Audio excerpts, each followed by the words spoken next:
শোন, তোরা যারা সায়ন্তিকাকে কপি করিস তাদেরকে বলছি, কাউকে কপি করে কোনোদিনও ফলোয়ার্স বাড়ানো যায় না। ফলোয়ার্স বাড়াতে গেলে না ট্যালেন্ট লাগে, ট্যালেন্ট। যেই ট্যালেন্টটা হয় তোদের মধ্যে নেই, সেই জন্যই তোরা ওকে কপি করিস।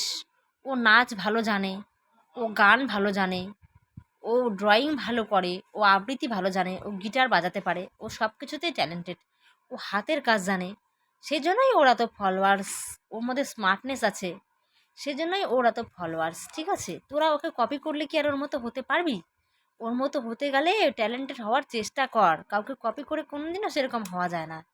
ও কপি করলে কিন্তু অনেকজনের মতোই হতে পারবে, কিন্তু ও কাউকে কপি করে না। ও যেটা করে সেটা ওর নিজস্ব নিজস্ব ইয়েতে করে। তো তোরা যদি ভাবিস ওর মতো ফলোয়ার্স বানাবি, তাহলে ট্যালেন্টেড হওয়ার চেষ্টা কর। ওর মতো হতে গেলে হয়তো তোদের অনেক সময় লাগবে, 10 বছরও লেগে যেতে পারে, কিন্তু চেষ্টা কর ওর মতো হতে পারবি। ওরকম কপি করিস না ওকে, ঠিক আছে?